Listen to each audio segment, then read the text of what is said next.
Hello साथियों, आप सबको बहुत बहुत धन्यवाद सहयोग करने के लिए। आपने हमारा चैनल 1000 के ऊपर पहुंचाया। बहुत ही कम समय में आप सबने आशीर्वाद दिया, इसके लिए हम आपके जीवन भर ऋणी रहेंगे। आपको इस सहयोग के लिए बहुत बहुत धन्यवाद। आपको नमस्कार करते हैं और जो है आशा करता हूं कि आप इसी तरीके से हमारे चैनल को लाइक और सब्सक्राइब करते रहेंगे और अपनी बात को दूसरे तक पहुंचाने का एक माध्यम इस चैनल को बनाएंगे। पिछली वीडियो को आपने जिस तरीके से सराहा है और जिस तरीके से कमेंट दिया है, उस तरीके से बहुत अच्छा लग रहा है कि हमारा समाज जो है अब जग रहा है। और अगर जो जग रहे हैं वो दूसरे को भी जगाने का काम कर दें तो निश्चित रूप से समाज बहुत तेजी से जगेगा और अपने अधिकारों को पाने के लिए जो है ये जो है जागरूक हो जाएगा। और जागरूक कोई पर्सन है तो उसको उसके अधिकार को कोई ले नहीं सकता है। साथियों, आरक्षण की हम बात कर रहे थे कि आरक्षण चला जा रहा है। आरक्षण चला जाएगा तो हम क्या करेंगे? बहुत से साथी ने कमेंट किया, नहीं आरक्षण नहीं जा रहा है, कुछ जातियों का आरक्षण जा रहा है। आरक्षण किसी जाति का नहीं जाएगा। ये आरक्षण ऐसे कह करके हम आपस में लड़ने का काम कर रहे हैं। आरक्षण सबका चला जाएगा, चाहे वो ओबीसी हो चाहे वो एससी हो, क्योंकि थोड़ी थोड़ी कटौती करके अगर एक बैग आरक्षण जहां बंद करने का निर्देश हो जाएगा तो फिर पूरे देश में क्रांति आ जाएगी। क्योंकि जानते हैं आरक्षण के लोग जो है, आरक्षण के लाभार्थी, आरक्षण वाली जातियों की संख्या 85% है। अगर जिस समय उस पर ताला लगाने की बात कर देंगे उस समय पूरे देश में क्रांति आ जाएगी। इसलिए ये सरकार दूसरा रास्ता अपनाई है, सीधा कान ना पकड़ करके कान घुमा करके पकड़ रही है।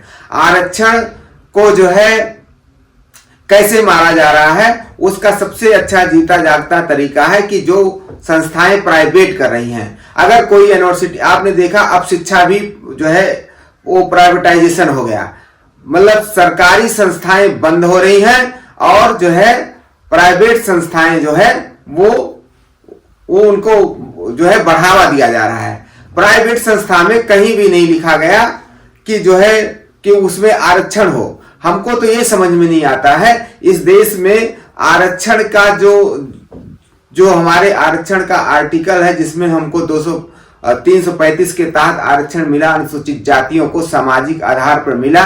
तो सामाजिक आधार पर जो ये आरक्षण मिला है, इन आरक्षण को क्या किया जाए? क्या हमारा सामाजिक दायित्व पूरा हो गया है? और ये सरकार हमसे ज्यादा बुद्धिमान है। हम लोग तो दिक्कत यह है कि हम लोग अपने रोजी रोटी, अपने बाल बच्चों में, अपने बच्चों की पढ़ाई लिखाई में बिजी रहते हैं। इसलिए जो है दिन भर का हम कमाते हैं, शाम को हम खाते हैं, तो इसलिए हम बात को समझ नहीं पा रहे हैं। और जिनके पास पूरा खाना नहीं, पूरा बंगला पड़ा हुआ है, खाने का जो मन चाहे वो खाए, फिर उनके यहाँ खाना सड़ रहा है, तो मतलब बुद्धिमान तो वो होंगे कि हम होंगे। हमारे पास खाने को नहीं अट रहा है, हम दाल चावल खा करके हमारा पेट भर रहा है, दाल में भी हम दाल गिनते हैं। तो इस तरीके से हमारे आरक्षण को हम लोग नहीं समझ पाएंगे। आरक्षण को कैसे समझ पा रहा, उसी चीज को आपको बताना चाहते हैं। आरक्षण का जो काम है वो सरकारी संस्थाओं में, अगर मान लीजिए 100 नौकरी निकलती है तो 100 नौकरियों में 22 नौकरी जो है वो अनुसूचित जाति की होगी और जो है 27 सीटें जो है वो जो है ओबीसी की होगी। अब जो एससी एसटी का रिजर्वेशन है वो 22.5% है और जो है ओबीसी का आरक्षण आपको पता है कि वो 27% है। तो इस तरीके से हम जब इसको देखते हैं तो कहां पर लागू कर रही है सरकार? सरकारी संस्थाओं में, अगर सरकारी अस्पताल है, सरकारी कॉलेज है, जहां जहां भी हम सरकारी की बात करते हैं, गवर्नमेंट की बात करते हैं, वहां पर आरक्षण लागू होता है। लेकिन इस समय जो है जानते हैं कि इन 2 दशक होने जा रहा है, जिसमें इस दशक में 2019 के बाद से ज्यादा संस्थाएं जो है प्राइवेट कर दी गई हैं। और प्राइवेट संस्थाओं में हमारा आरक्षण मिलता है क्या? जिन भाई ने लिखा है कि आरक्षण नहीं समाप्त हो रहा है, उन भाइयों को आज मैं पूछना चाहता हूं कि उनमें किसी प्राइवेट हॉस्पिटल में आपको जो है जाति देख करके नौकरी दिया गया क्या? आपका सर्टिफिकेट देख करके, जाति सर्टिफिकेट देख कर नौकरी दिया गया क्या? आपको जो है किसी इस प्राइवेट स्कूल में वो जो है जाति देख करके नौकरी मिली क्या? तो प्राइवेट संस्थाओं में आरक्षण लागू नहीं है। तो ये सरकार सारे देश की सारी संस्था वह प्राइवेट कर रही है, और जब प्राइवेट कर रही है तो उसमें आरक्षण नहीं लागू होगा, ये तय हो गया है। तो फिर गवर्नमेंट क्यों चाहेगी सरकारी संस्थाओं को? इसका मतलब कि हमें सरकारी संस्थाओं के लिए लड़ना चाहिए। अगर गवर्नमेंट कोई किसी सेक्टर को प्राइवेट कर रही है तो उसको प्राइवेटाइजेशन के लिए हम लोगों को उसके खिलाफ हमको और हमारे नेताओं को जाना चाहिए कि जो है प्राइवेटाइजेशन नहीं होने देंगे, क्योंकि हमारा देश है, हमारी व्यवस्था है। गवर्नमेंट जो हमारी व्यवस्था पहले थी कि सरकारी संस्था होंगी और सरकारी संस्थाओं का सबको उसमें सभी का शेयर होगा, प्राइवेट में तो जो पैसा लगाएगा उसी का शेयर होगा। तो इस तरीके से प्राइवेटाइजेशन जो है वो आरक्षण पर ताला लगाता है। अब तो आप लोग क्लियर हो गए होंगे कि ताला कैसे लग रहा है। प्राइवेट आएगा तो आरक्षण जाएगा। जितने परसेंट प्राइवेट होंगे उतने परसेंट आपके आरक्षण कम होंगे। एक तो सरकार किसी जो है संस्था में जो है वैकेंसी नहीं निकाल रही है, पद नहीं निकाल रही है। आप लोग खुद पता करिए ना कि कितने लोग आरी बगल आप देखिए कितने बच्चे नौकरी पाए। बाबा साहब डॉक्टर भीमराव अंबेडकर कहते थे शिक्षित बनो, संगठित हो, संघर्ष करो। अब शिक्षित होकर के हमारे ही लोग कह रहे हैं कि भैया क्या करेंगे, इससे अच्छा कहीं मूंगफली की दुकान लगा रहा होता, तभी जो इतना पैसा खर्च कर दिया, कोई मतलब ही नहीं है। क्यों? बड़े बड़े लोग जो है वो बड़ी बड़ी फैक्ट्रियों के मालिक हो गए हैं, और उसमें हमको जहां बाबा साहब अम्बेडकर ने कहा था 6 घंटा काम करेंगे मजदूर लोग, अब वहां बढ़ा के 8 कर दिया गया था, अब इसमें 12 घंटा कर दिया गया है। आप समझो ना इस बात को। आरक्षण एक ऐसा विषय है कि अगर वो आरक्षित जाति अगर चेते नहीं तो वो जो है मिट्टी में मिल जाएंगे और इसी देश में फिर से गुलाम हो जाएंगे। हम ये नहीं चाहते हैं कि आप गुलाम हो, आपको उस गुलामी से बचाना चाहते हैं। जिन लोगों ने ये कहा कि आरक्षण खत्म नहीं हो रहा, वो कान खोल कर सुन लें, आरक्षण खत्म नहीं हो रहा, खत्म कर दिया गया। लेकिन ये उस पर जो है उसका घर दूसरा, जैसे एक घर खुला हो, उस घर में कोई खाना ना हो, पानी ना हो, वहां पर सोने की व्यवस्था ना हो, वहां पर कोई भी जो एक मानव को, जो एक जीव को जो जरूरत की चीजें हैं, अगर वो नहीं होगा उस घर में, तो क्या व्यक्ति उस घर में रहेगा? तो वो जो है एक घर है अब प्राइवेट और एक घर है सरकार का। तो सरकार ने जो सरकारी वाला घर था उसमें उसने सारी चीजें हटा लिया, राशन, चावल, दाल, वो किसको दे दिया? प्राइवेट वाले घर में रख दिया। अब आप कहां जाओगे? प्राइवेट वाला, अब तो वहां जहां जो है सरकारी वाला घर था तो हम आप सब जाते थे, तो वो जो है उसको हम सब अपना अपना हिस्सा लेते थे। लेकिन प्राइवेट में एक व्यक्ति ने मलकई है उसका, वो कहता है हम जिसको घुसने देंगे वही घुसेगा। उसने बाहर जो है अपनी सिक्योरिटी गार्ड बैठा रखा है। अब वो कहता है कि हम यहां पर तुमको नहीं घुसने देंगे। जैसे आप मंदिर में घुसने नहीं पाते थे, अब आप प्राइवेट में भी घुसने नहीं पाएंगे। समझ रहे हैं?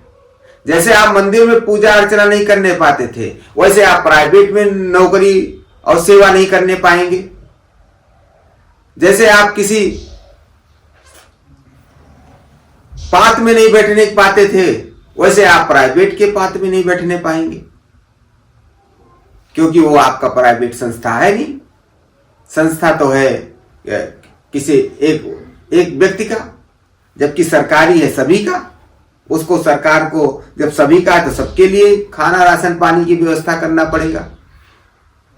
ये आप समझे कि नहीं समझे, तो वो घर घर बना रहे, कोई बात नहीं, उसका हम उसको निरर्थक कर दीजिए, क्या मतलब है उसका। आरक्षण को प्राइवेट खा गया। अब इस प्राइवेटाइजेशन के लिए हम लोग को आंदोलन करना पड़ेगा। किसी को कोई प्रश्न होगा जरूर करिएगा। प्राइवेट में भी कुछ सुविधाएं होती थी, जिनमें आपको उनको इंश्योरेंस होता था, जिसमें उनको बोनस मिलता था, उनको कोई कंपनी लगती तो उनके लिए वहां पर जो है खाने पीने के जो है आप के लिए व्यवस्था, चाय पानी के लिए वहां व्यवस्था करना पड़ता था, कैंटीन रखना पड़ता था, सस्ता कैंटीन इसलिए बोलते हैं। बड़ी बड़ी फैक्ट्रियों में कैंटीन होती थी, अब वो कैंटीन सरकार ने बंद करा दी। अब कहा नहीं, इसकी कोई जरूरत नहीं है। तो जो सुविधा मिलता भी था वो भी खत्म हो गया। तो अब प्राइवेट तो प्राइवेट था, अब उसके जगह पर आउटसोर्सिंग ले आए, मतलब ठेकेदारों से सब ठेकेदार, सब ठेकेदार का सब ठेकेदार हो गया। तो वो ठेकेदार क्या करता है कि आदमियों को इकट्ठा करता है, और बड़ी बात है कि आप किसी नौकरी के लिए अभी सुना होगा कि 1 लाख रुपए प्राइवेट में लग रहा है। मान लीजिए कि अयोध्या में एयरपोर्ट बना, उसके लिए मालीगिरी करना है। अब एक प्राइवेट संस्था ने उसको जो है नौकरी वो पूरा ले लिया कि हम भाई माली देंगे, इसके रखवाली हम कराएंगे। तो जो बड़ी कंपनी है उसको जो है छोटे वाली कंपनी को दे रखा है। अब बड़ी कंपनी 1 करोड़ में लिया तो उसको उससे पैसा जमा करने लिया, पहले 50 लाख रुपए, और वो अपने अनुसार आदमी रख रहा है। अब आदमी को क्या करेगा, आज हमने 1 लाख रुपए दे दिया, ऐसे 100 लोगों को जोड़ लीजिए तो 100 लाख रुपए उसके पास चला गया। अब वो 2 महीने हमको तनख्वाह नहीं देगा, और देगा तनख्वाह कितना है, 1,000, 10,000, 12,000, 8,000, 9,000, इससे ज्यादा देगा नहीं। क्या हमारा उतने में हमारा पेट भरने वाला है? तो प्राइवेट को खा गया कौन? प्राइवेट को कौन खा रहा है? हम नहीं खा रहे हैं, लेकिन प्राइवेट खा रहा है हमारे आरक्षण को। अगर आप जो है आरक्षण को बचाना चाहते हैं तो हम लोगों को मिलकर के इन प्राइवेटाइजेशन के खिलाफ आंदोलन करना होगा। अगर नहीं आंदोलन कर पाए तो आने वाले दिन में हमारी शिक्षा का कोई मतलब नहीं होगा, हमारे उस प्रमाण पत्र का कोई मतलब नहीं होगा जिसके लिए डॉक्टर भीमराव अंबेडकर जो है परेशान थे कि हमारा समाज जब शिक्षित हो जाएगा तो वो संघर्ष करेगा, संघर्ष करके अपने अधिकारों को लेगा। लेकिन आज जानते हैं प्राइवेट संस्थाओं में क्या हुआ, बच्चा स्कूल जाए ना जाए सर्टिफिकेट मिल जाता है, ज्ञान तो नहीं मिला ना। इससे इन बहुजनों का नुकसान हो रहा है। कितनी संस्थाएं हम लोगों ने खोला है, तो जब आपको केवल सर्टिफिकेट मिल रहा है तो आपको ज्ञान नहीं, तो आप काहे को, आप तो वैसे खुद डरे रहोगे निश्चित रूप से। इसलिए प्राइवेट जो है संस्थाएं जो है हमारे लिए मतलब कैंसर का काम कर रही है। कैंसर क्या होता है, वो धीरे धीरे मारता है। तो प्राइवेट और ये सरकार जो है वो कैंसर आरक्षण के लिए कर रही है। तो इस कैंसर को अगर हटाना है तो उतना तो काट के निकालना ही पड़ेगा। ऐसे संस्थाओं को हम लोग को हटाना पड़ेगा जो हमारे आरक्षण का विरोध करती हैं। तो इसलिए आप सबको बहुत बहुत साधुवाद देते हैं, बहुत बहुत धन्यवाद देते हैं कि आप लोग जाग रहे हैं। और आप क्या कमेंट जानना चाहता हूं कि प्राइवेट संस्थाएं बंद होनी चाहिए कि नहीं होनी चाहिए। अगर प्राइवेट संस्थाएं इतनी अच्छी हैं तो सड़कें बहुत अच्छी हो जाना चाहिए था, टूटना नहीं चाहिए था। हॉस्पिटल बनता है तो जो है बहुत अच्छा हो जाना था। हम हमारे यहाँ जो है अयोध्या में जो हमारे यहाँ कोर्ट है वो 8 तल्ला की 8 मंजिले की कोर्ट बनी, और उसमें जो है 24 कक्षीय भवन बना, और उसमें जो है रोज डेली हम लिफ्ट से वकील और वादकारी गिरते हैं। किसने बनाया? प्राइवेट संस्था ने बनाया। अगर सरकारी होता तो 10 बार वो सोचता कि हमारे खिलाफ हमारी नौकरी चली जाएगी। प्राइवेट को कोई डर नहीं है।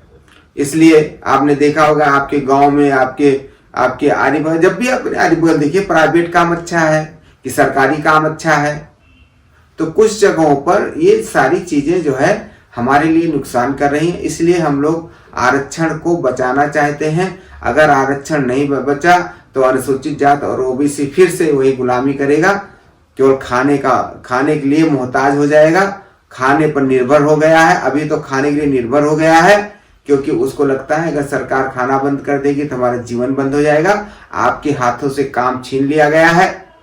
तो साथियों, प्राइवेट बार बार कह रहे हैं, प्राइवेट एक ऐसा मुद्दा है, आप लोग खड़े हो जाइए उसके खिलाफ। प्राइवेट जो है शेड्यूलों का नहीं है, प्राइवेट जो है बैकवर्डों का नहीं है, प्राइवेट जो है जनरलों का भी नहीं है। प्राइवेट कुछ मुट्ठी भर लोगों के हाथ में है, और मुट्ठी भर लोग पूरे देश के लोगों को गुलाम बनाना चाहते हैं। इसलिए अगर इस गुलामी से बचना है, अरे इस देश में जो ईस्ट इंडिया कंपनी आई थी, एक ही कंपनी आई थी, देश को 300 साल गुलाम रहना पड़ा। आज हजारों कंपनियां हैं, आप कितने हजार गुलाम रहेंगे ये आपको तय करना है।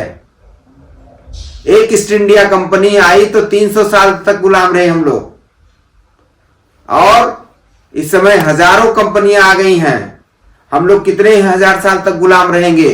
अगर अपने को आजाद रखना है तो इन कंपनियों को भगाने का बीड़ा उठा लीजिए, तब हमारा आरक्षण बचेगा, तब हमारा अधिकार बचेगा, तब हमारा संविधान बचेगा। इसलिए बार बार कहते हैं आरक्षण को बचाना है। कभी आपने देखा, उनसे सवाल करिए, अपने आप से भी सवाल करिए ना कि कितनी नौकरी निकाला है आपने, और नौकरियां नहीं निकाल रहे हैं तो ये जो हमको लड़ाने का काम कर रहे हैं ना कि आपस में फिर से बांट देंगे, इनको नौकरियां नहीं मिले, ये जातियां बाहर हो गई, ये जो है आईएएस जो है बहुत क्रीमी लेयर में चला गया, इसका सवाल ही नहीं है। आपको मेन चीज से, मेन स्ट्रीम से आपको हटाया जा रहा है आपको, क्योंकि इस देश में प्राइवेट संस्थाओं को बढ़ावा मिल रहा है। कोई चीज नहीं बच रहा है जो प्राइवेट ना हो जाए, और जहां प्राइवेट है वहां अत्याचार है, वहां भ्रष्टाचार है, वहां अन्याय है, वहां सुनवाई नहीं है। तो अगर आप अपने अधिकार को, अपने व्यथा को कहीं कहें तो सुना जाए, तो उसके लिए सरकारी संस्थाओं का बचाना जरूरी है। इसलिए हम साथियों आप सबसे निवेदन करते हैं, और जितने भी कर्मचारी लोग हैं जिन्होंने को आरक्षण मिला है, उनका सबसे ज्यादा दायित्व बनता है कि आरक्षण को बचाए रखने के लिए अपने भाइयों को जगाने का काम करें। बहुत बहुत धन्यवाद, बहुत बहुत साधुवाद। आगे नेक्स्ट मिलेंगे आपसे। हमारा चैनल मोनेटाइज कराने के लिए आप सबको बहुत बहुत साधुवाद कि आप सबने इतने स्नेह प्यार से हमको 1000 के ऊपर आप सबने हमको सब्सक्राइब किया और लाइक किया, और आपके कमेंट आते हैं। हमें अब पूर्ण विश्वास है कि हम लोग आपस में मिल करके अपने अधिकारों को बचाने का काम करेंगे। जय संविधान, जय भारत।